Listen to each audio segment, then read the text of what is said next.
The teaser is one of Pilates' ultimate exercises. It requires all of the things that Pilates builds: strength, flexibility, and control. And when you put all those together, you're able to do the teaser.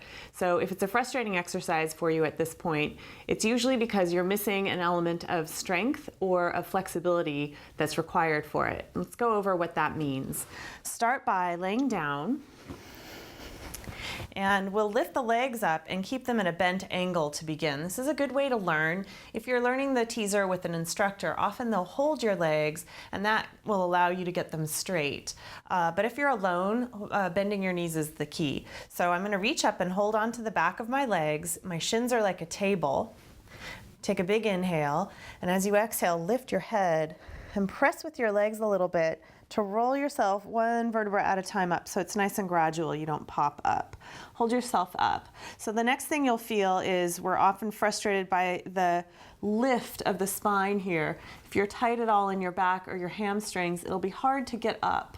So you want to feel your tail scooped under, so you're sitting on the back of your hips as you lift your chest up. And then the second most difficult part of the teaser is getting your legs to straighten. If you have any tightness in your hamstrings, that's going to be hard. So I'm going to give you a little chance here. Hold on to one wrist behind your thighs, lift your chest up, keep your tail scooped under, and from there, try to lift your legs up. See how straight you can get them. If they don't straighten all the way, don't force it. Just go to where you can. This is something you'll have to build and work on for probably quite a long time. And then relax down. Now, if that's easy for you, if it's okay, it's easy to straighten your legs, then the element that's probably missing for you would be strength in some area of your abdominals and possibly your back to help you get up. So we'll work on that too. Let's roll back down to the mat. And now I'm going to take you through a more difficult version of the teaser.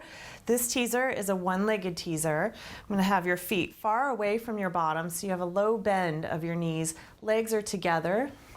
Stretch your right leg out long and turn it out slightly so your knees glue together on the inside. Try to keep them glued together. Squeeze your bottom. Pull in your stomach. Think of strength surrounding your waist.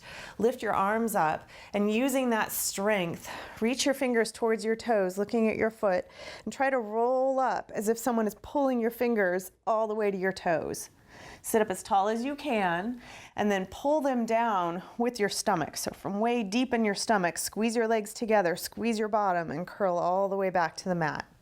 And we'll try that with the other leg. Left leg is up. Turn out the legs slightly so your knee points off to the side, but glue your legs together. And here we go, rolling up. Squeeze the legs, squeeze the bottom, pull everything in. Now if you need to, grab your legs and use them to climb slowly up. Try not to go fast here as you're building strength. Slow is key to helping you work deeply. Curl back down, all the way back to the mat. And then bend your knees again. And we'll do one more version for building strength. Hold on to the back of the legs again. Actually, I lied. Take your arms up to the ceiling. We'll work it harder. Lift your chin to your chest. Reach your hands towards your toes and see if you can roll yourself up there. Lift up tall and then roll yourself back down, sinking your navel one vertebra at a time down into the mat. Now, if you have someone that can help you, it's very helpful to have a friend hold your legs. So they're holding and supporting the weight of your legs and you're rolling up to reach for your toes and roll back down. And in that case, you're going to get to the ultimate teaser, rolling up without anyone supporting you, reaching for your toes, and rolling back down from there. Now, there are many variations of teaser, and one of the reasons it's called teaser is I always felt because there were many variations, but I was proved wrong when one of the first generation's teachers, Jay, told me that instead, Joe would be holding your ankles and he'd say, touch my shoulders, and you'd roll up and try to touch his shoulders, and then he'd pull them away. So you'd be stuck there reaching, and then you'd have to roll back down. So that's a little history for you about the teaser.